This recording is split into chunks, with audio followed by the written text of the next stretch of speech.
अस्सलाम वालेकुम। आज की इस वीडियो में आपको बताएंगे तंदुरुस्ती और सेहत के लिए घरेलू टोटकों के बारे में। धूप में बैठना और आँख के करीब बैठना सख्त नुकसानदेह है। अलबत्ता सुबह के वक्त सूरज की किरणों में बैठने से खून को साफ़ करने में मदद मिलती है और जिस्म सेहतमंद रहता है। हमेशा खांसते, छींकते और अंगड़ाई लेते हुए जिस्म सीधा रखें।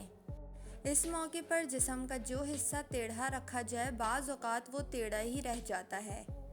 अपनी तंदुरुस्ती के लिए हफ्ते में एक बार अपने हाथ और पाँव के नाखून ज़रूर काट लिया करें। सोने के लिए अपनी चारपाई या पलंग शुमाल या जुनूब की तरफ बिछाएं। सरहाना शुमाली सिमत और पाँव जुनूबी सिमत में रखकर सोया जाए तो बड़ा सुकून मिलता है। पाँव के तलवे साफ़ रखे जाएं तो दिमाग को साफ़ और सेहतमंद रखने में मदद मिलती है। घुटनों के बल ज़्यादा देर बैठने या काम करने से रगें नकारा हो जाती हैं। फूल नाक के करीब ले जाकर ना सूंघें। इन फूलों में छोटे छोटे कीड़े भी हो सकते हैं। उम्मीद करती हूँ आपको ये वीडियो पसंद आई होगी। वीडियो को लाइक और मेरे चैनल को सब्सक्राइब करके बेल नोटिफिकेशन ऑन कर लें।